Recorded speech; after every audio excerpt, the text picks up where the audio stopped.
সবজিগুলো বেশি উঠেছে বাজারে, জানাবেন।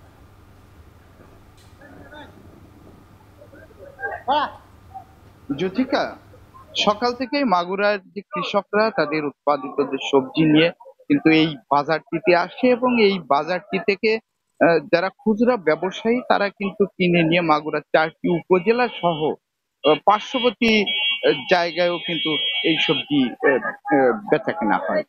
তা আমরা এই মুহূর্তে আছি মাগুরা সব থেকে বড় সবজি বাজার, মাগুরা একতা কাঁচা বাজারে।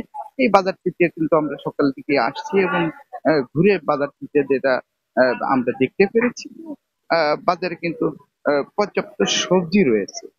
তারপরেও যে ক্রেতারা যেটা অভিযোগ করছে যে প্রত্যেকটা সবজিরই কিন্তু প্রায় দাম বেশি।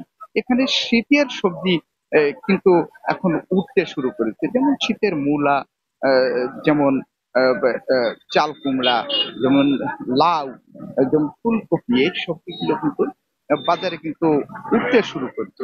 তার পরেও কিন্তু হঠাৎ করে মাগুরার যে সবজির দাম, এই দাম কিন্তু বেশ একটু বাড়তি দামে বিক্রি হচ্ছে।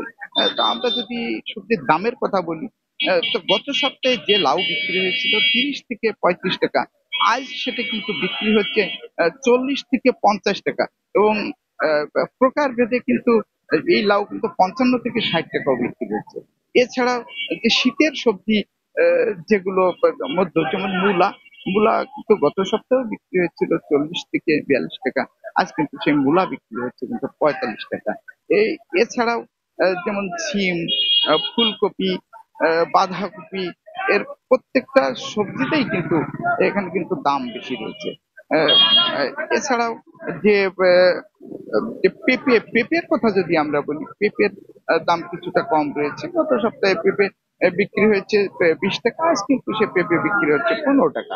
অর্থাৎ সবকিছু মিলে শীতের সবজি আসার পরেও মাগুরায় কিন্তু সবজির দাম বৃদ্ধি রয়েছে। তো ক্রেতা পর্যায়ে বেশ কিছু ক্ষোভ রয়েছে। এই ছিল মাগুরা যে সবজির বাজার থেকে সর্বশেষ। জ্যোতিকা। মাগুরা থেকে সবজি বাজারের খবর জানাচ্ছিলেন সহকর্মী বিশ্বজিৎ বাবু।